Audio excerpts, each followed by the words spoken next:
So here we are back for another one of my model review videos, and in this particular video we're going to be looking at the Airfix Spitfire MkXIV in the civilian schemes. Now this is relatively, I'm not going to say a rare model because this particular kit can be found quite regularly. It's rare in the sense that not a lot of companies have released warbirds in civilian schemes. So this is an interesting kit that it does include these options. We'll go through this kit in detail here in a second, but before we get too far into this, as always, my name is Sean, and this is Sean's Aviation.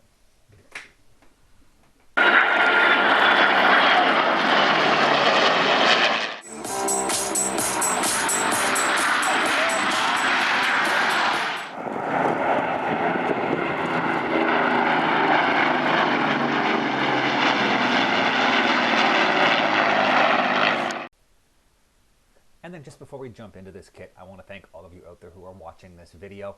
If you do like what you're watching and you haven't yet, go down below, like, subscribe, hit that notification bell if you do want to be notified of when I release new kits. I try to get a new kit in about, a new video out maybe 5 times a month, depending on what content I have available and how much free time I have to get this stuff done. If you guys would like to contribute towards this channel in a bit more of a monetary capacity, then down below you'll see a link to my coffee account. I almost always have a coffee on the go while I'm down here at the desk, so by all means please hop over there and buy me a coffee. Help me support this channel a little bit to get some of this content done. Please don't feel obligated. I'm not here begging for money.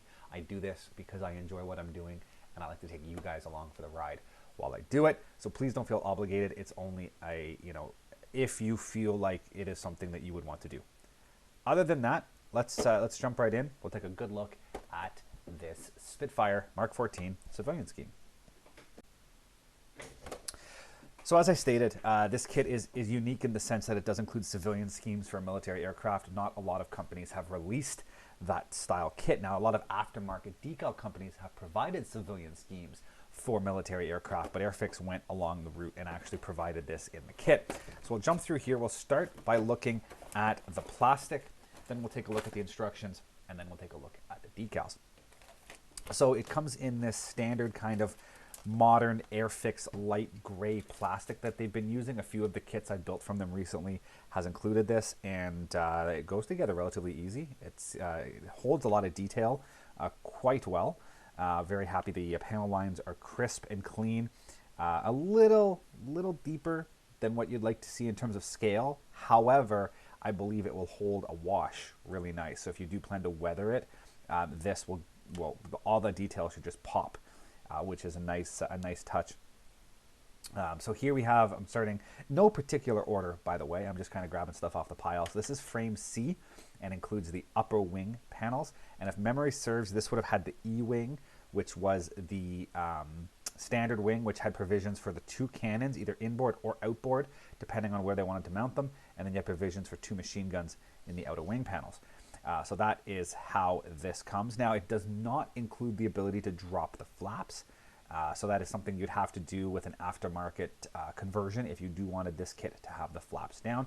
You'll also see this has the inboard leading edge fuel tank, which was a bit of a later modification done on the Spitfires. So that is the upper wings. You'll also notice on the bottom it does have the detail for the upper part of the wheel wells. So that's a nice touch. They're not separate wheel well pieces, which tends to make it either the wing is too thick or the wheel well is too thin. And you can also see how the plastic has been thinned out around here. So it's very close to, let's just see how thin it is. Yeah, like I can shine a light.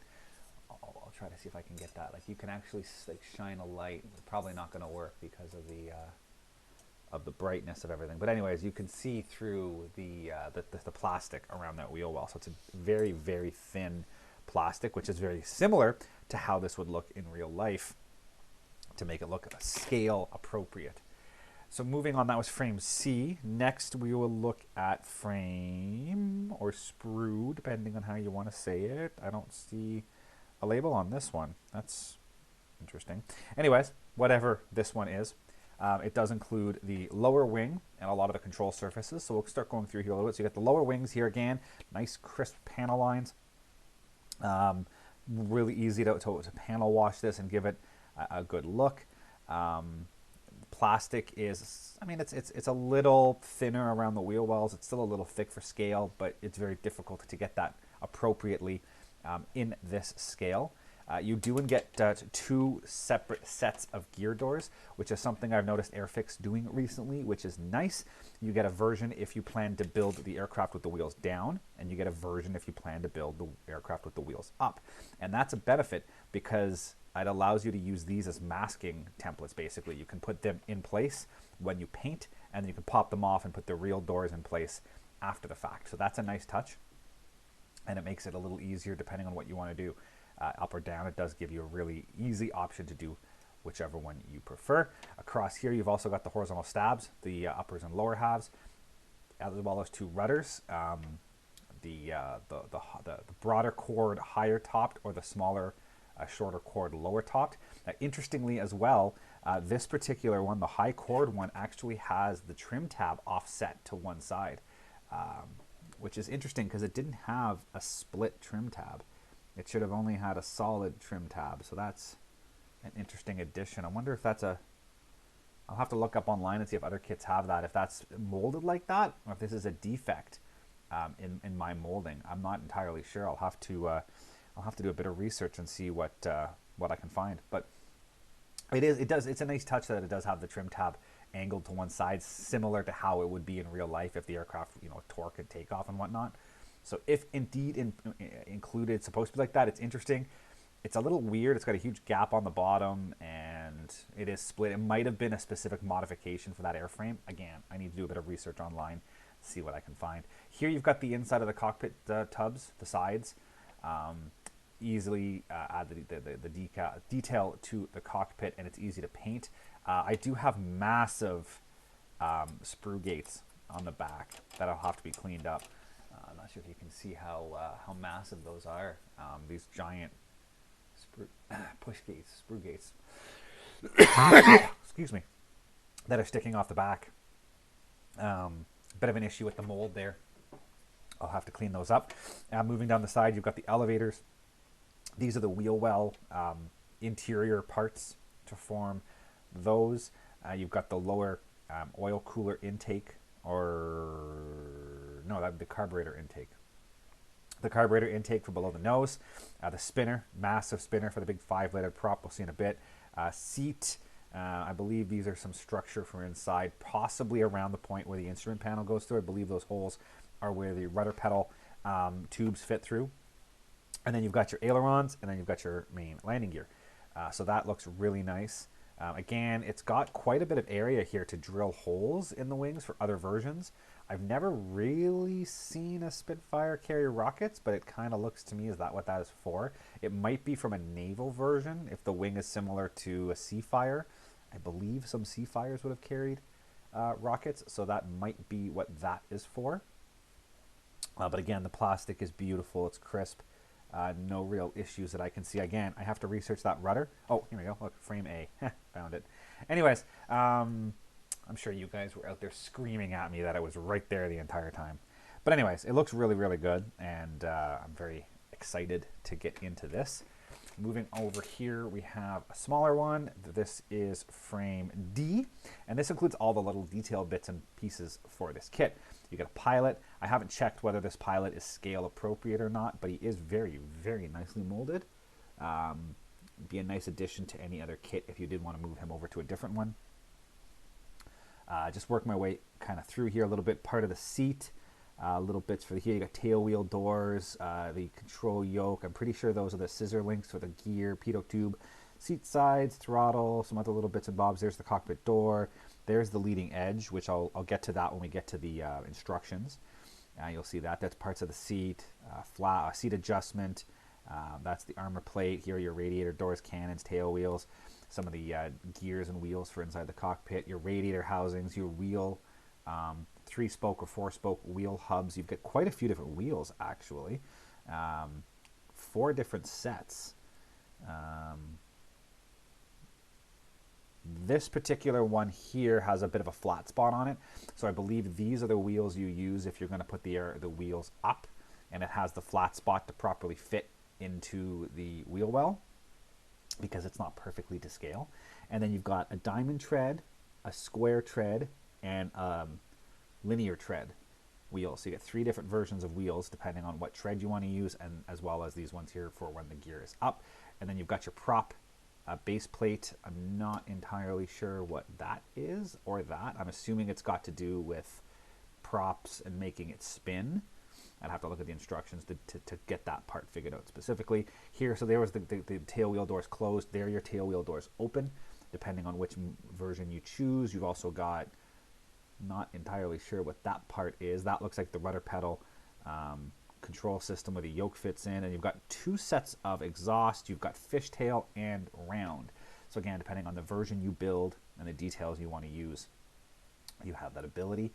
So that is a lot of little details. It's amazing how many little things, and it doesn't take long to use these all up. It looks like a lot, but in reality, there's not a whole lot here. The Spitfire is a pretty basic aircraft at the end of the day. And finally, we move over to sprue B, or frame B, and this includes some of the more specific parts for the Mark 14. So you've got your fuselage halves. You'll see it's got the big spot here, the cutouts where your Griffin engine, the rocker covers, the bulges for the rocker covers go through. You'll see it's got the opening in the back here for the cameras. The Mark 14 did have a photo reconnaissance version, so this gives you the ability to do that right out of the box. It's also got this upper part that fits into here. It seems a little odd. I mean, the only way I think, the reasoning why, if I had to take a guess behind why they did this fuel tank cover as a separate piece, is just the seam that comes out of here where the forward canopy kind of meets. That seam is always a trouble spot on a Spitfire. So I think this is allowing them to limit the seam going through this complicated part, and it puts the seams on a panel line, and it makes it a little easier to hide. My guess is that's why. Also, the fuel cap is here, and the oil cap. Those tend to get destroyed as people sand the seam through here. So I think they're trying to preserve this detail here and move the panel line, the seams onto panel lines, which, as long as the part fits nicely, is a really, really smart idea. And I mentioned before, there's very little detail inside the cockpit. All the detail exists on that tub that goes in. You've got the door on this side that you need to cut out if you plan to build it with the door open. And on this side, you've got the reel and the track for the canopy that opens and closes. Moving across, you've got your fuselage frames and your cockpit frames. And then this is the firewall, which is a nice addition. A lot of the kits don't include this firewall. And this is the, you can see the compass is installed here. So instead of the compass being mounted to the instrument panel, it's hard mounted to the firewall. And then you've got the cutouts for the pilot's feet as it uses the rudder pedals, which is a nice touch. And then you've got your 2 radiator housings and oil cooler housings. One side was a radiator, one side was a radiator and cooler. Although with the Mark 14, I think it was split. I think there was a radiator and oil cooler in each side. Minor details. But either way, those are the dog houses for underneath the wings for the radiators. You've also got this fuel tank piece, which I'm not sure, I don't think I'm using in my builds, but it does come with the slipper tank that fits under. And then you've kind of got the big 5-bladed rotal propeller. And then across here, these are your wing spars that form the front and back of the wheel well. And then finally, you've got your instrument panel over here. Not a lot of detail on the instrument panel, but I believe there's a decal included to make that pop a little bit. So we'll see. And again, being a different part is nice because you don't have to worry about trying to paint. You can paint that part interior green, and you can paint that part black and then attach them. And it looks a little bit more realistic to how the Spitfire was actually assembled. Once again, the plastic is really nice. Good solid detail. Not a lot. There's zero flash that I can see. The Zeus fasteners along the nose are beautiful. They're just enough that they'll pop and hold a bit of black wash, but not enough to look, obtuse and too large. We'll see how these tails, the horizontal stabs, fit together. That's always a finicky part.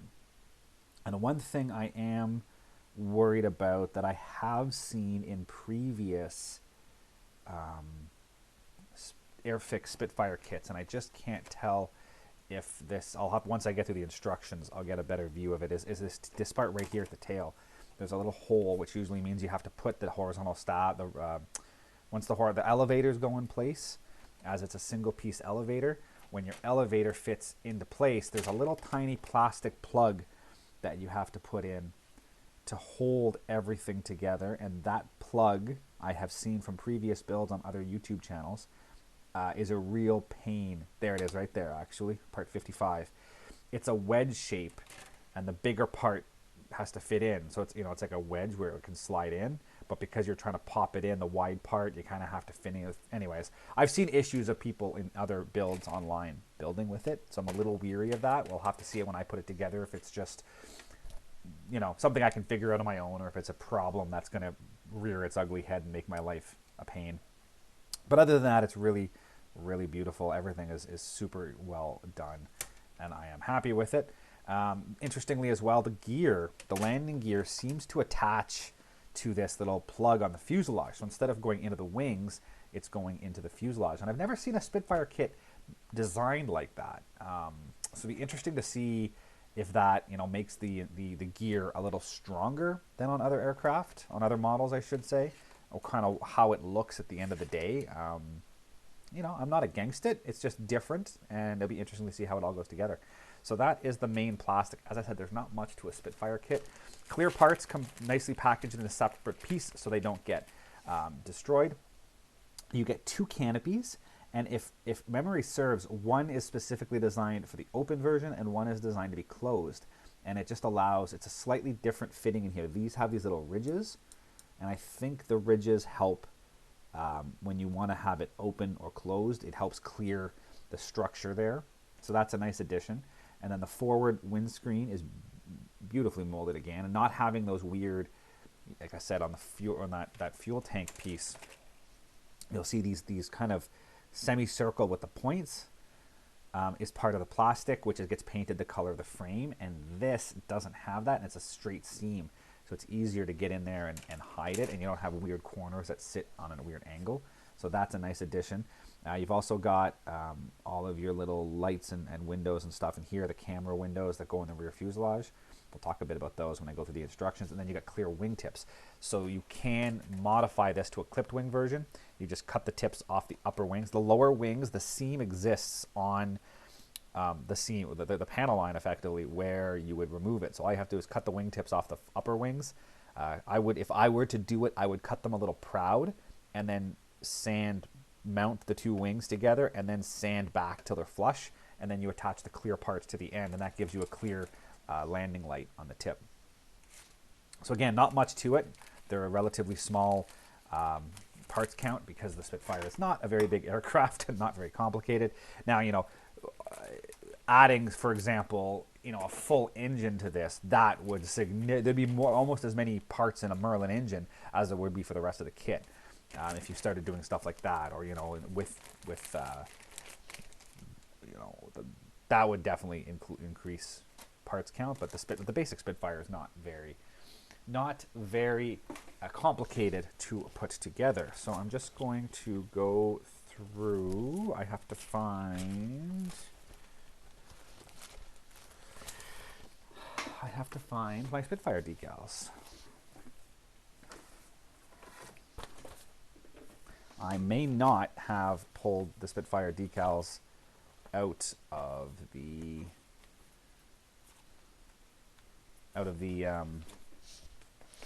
binder yet. I'll have to go through and pull those out.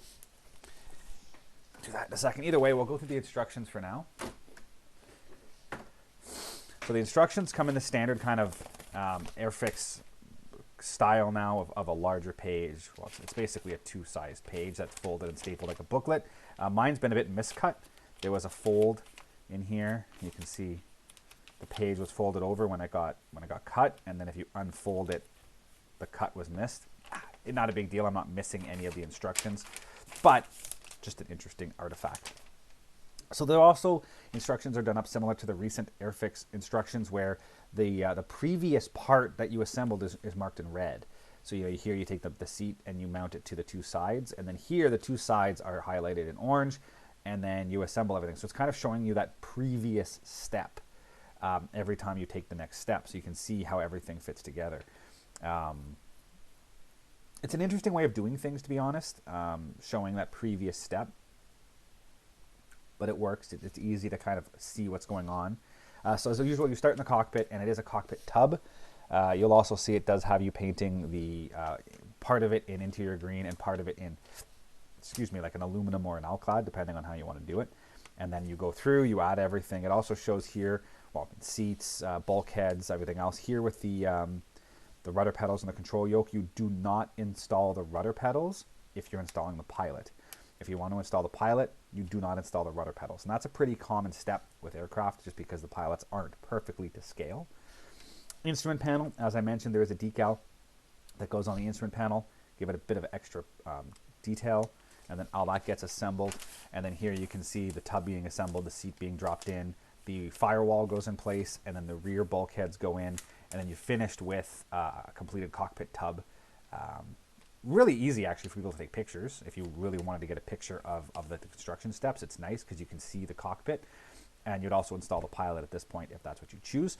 Moving on to step 15, a bit of modification you have to do depending on whether you build the aircraft with the cockpit open or closed. And that's the step I mentioned with the plastic. The canopies are specific for which way you decide to build them. So you need to modify the kit to accept the proper canopy if you decide to do the canopy closed. If the canopy is open, you don't have to remove that. As well, there's a difference in the tail because that one rudder had a wider chord and a taller top.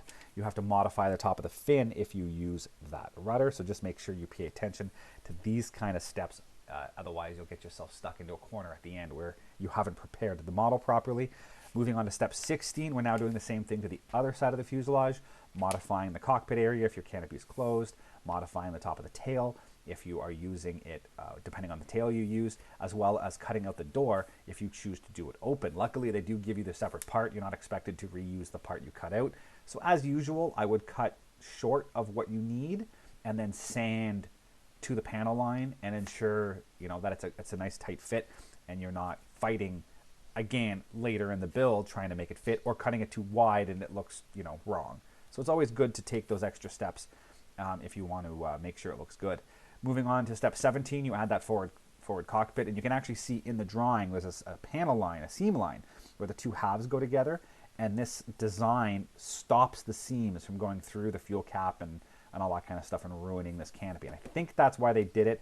It's just going to be interesting to see how well the fit is and how easily those panel lines hide. Because if you're trying to fill a giant gap, now you're erasing more panel lines and you're just chasing your tail. You're just over-engineering the kit to cause problems somewhere else. Step 18, you install those landing gear wheel well pieces, the round parts.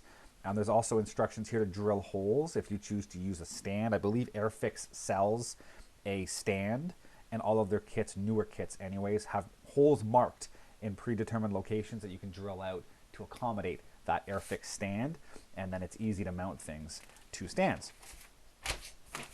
Step 19, you start installing, 19 and 20, you start installing the spars which create the forward and rear walls to the wheel wells. So that happens in 19 and 20. As well in 19, there's a modification you need to make here depending on the version. You have to cut out the gun, the cannon fairings, again, depending on the version. So you have to kind of choose your scheme ahead of time and make that decision. Step 21, everything gets assembled. The wings, the lower wings anyways, gets assembled to the fuselage. Also, I like that they're doing that in this step.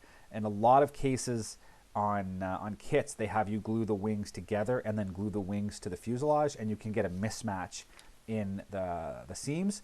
And depending on the aircraft, sometimes I assemble it this way. I assemble the lower wing to the fuselage, and then I put the upper wings in place. It depends on how the build is and how well everything fits. But I like that they're going this route where you put the upper wings on after, as it does allow you to play with those seams and get the seams, especially the wing root seams, as tight as possible.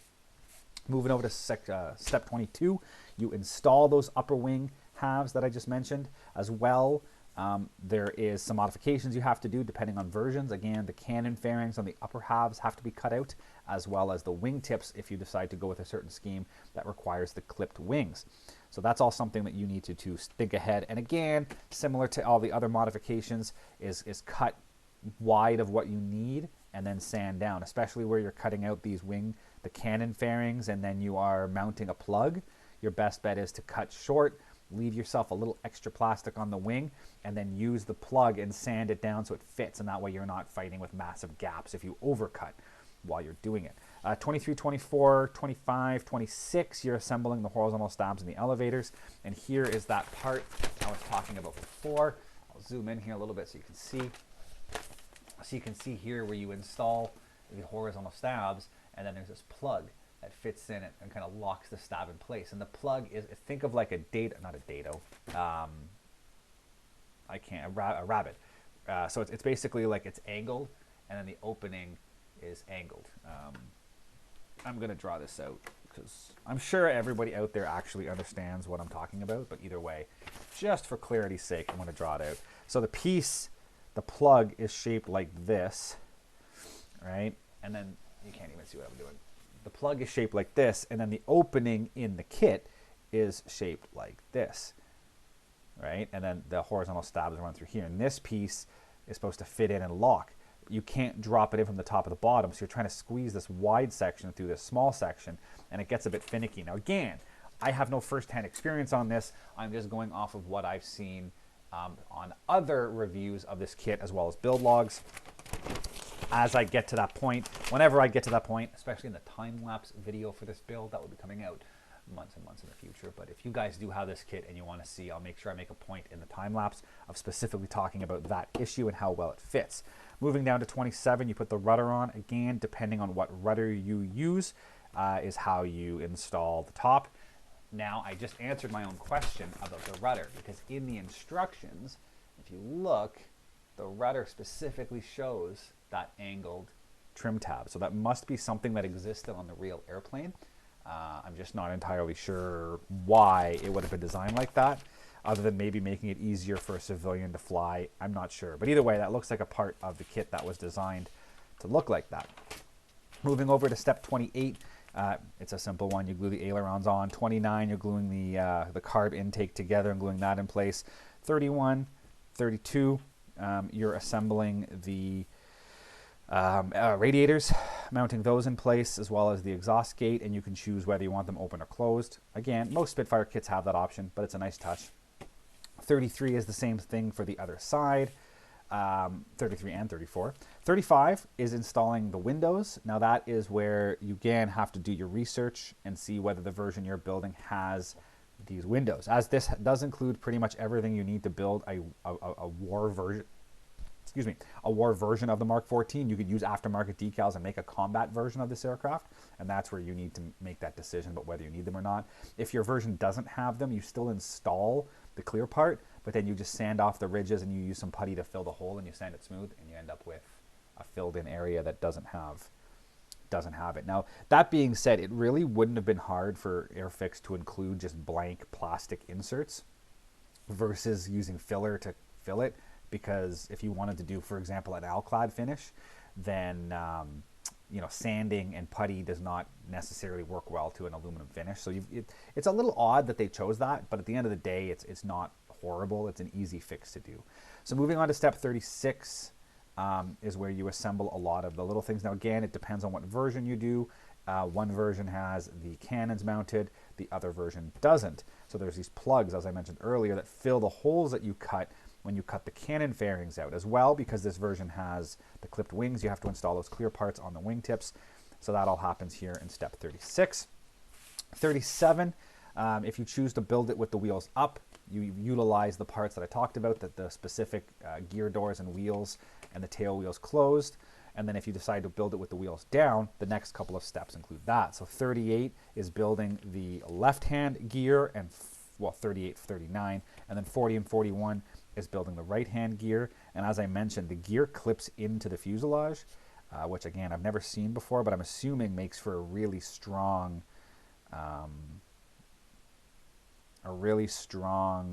kit.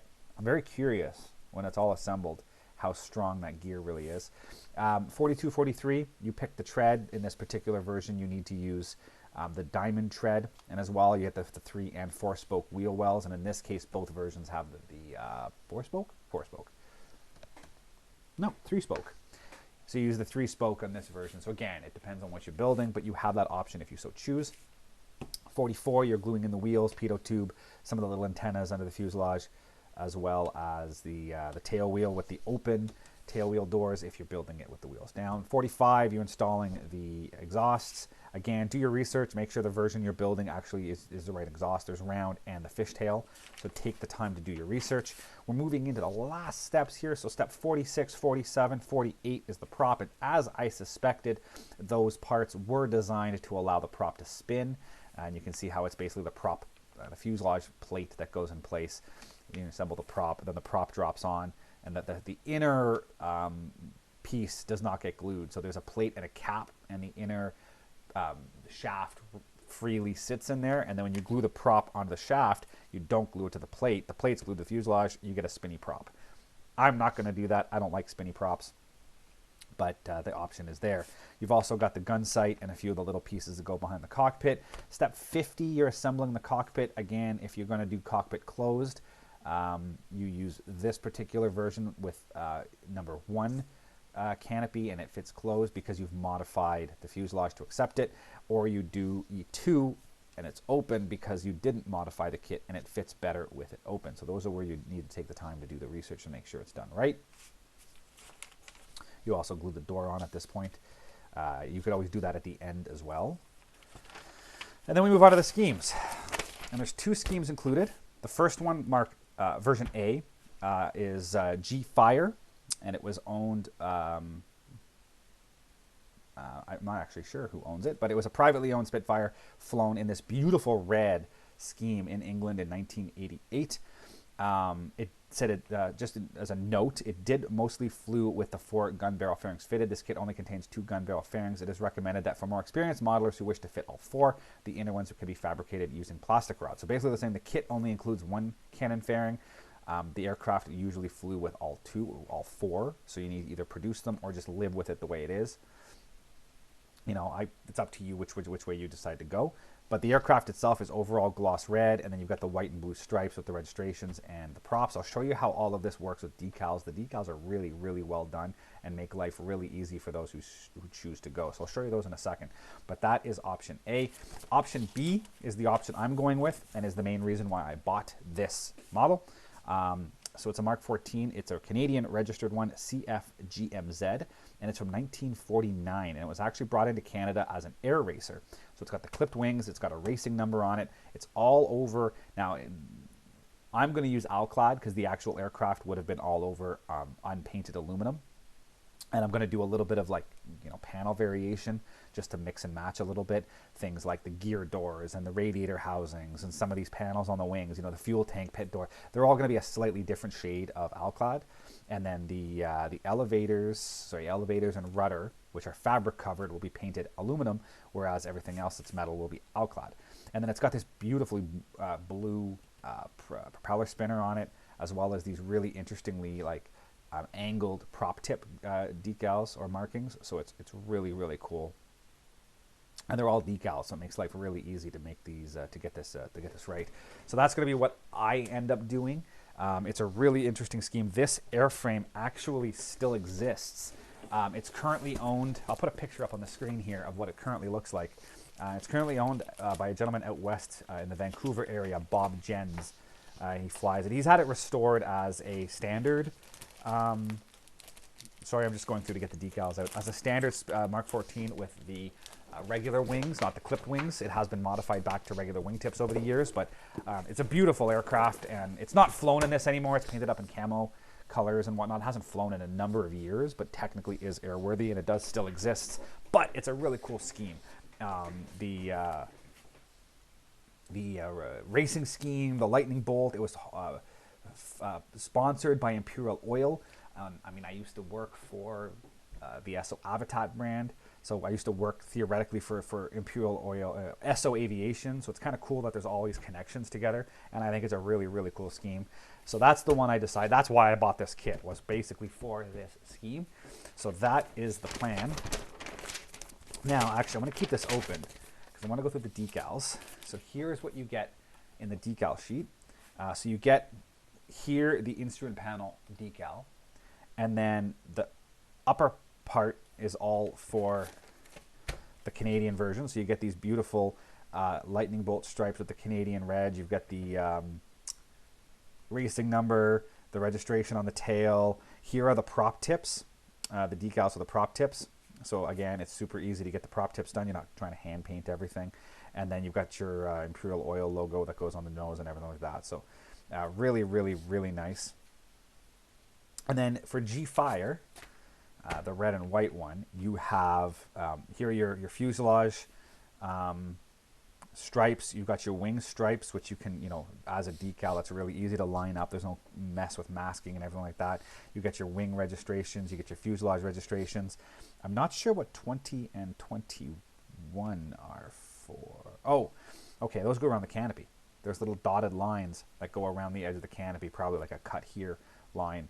Now the interesting thing is for the spinner, you've got this kind of beautiful tuliped spinner, which is very difficult to do, but they include it as a decal. You'll see here decal 28, and if you look at the instructions, there's decal 28. So you just paint the spinner white, and then you go ahead and add these triangle decals onto the back of the spinner, and they overlap a little bit and give you that beautiful tulip look. So that is a very, very easy and smart way of getting those decals done without messing around too much with masking and everything like that. So those are the decals you get in this kit, and yeah, I'll wrap up this review basically here. So it's a very good kit, typical of what you get out of a modern Airfix kit. Great detail, very little flash, plastic seems really crisp and nice, packaged nicely, easy to follow instructions, and in this case, a very, very, very interesting scheme.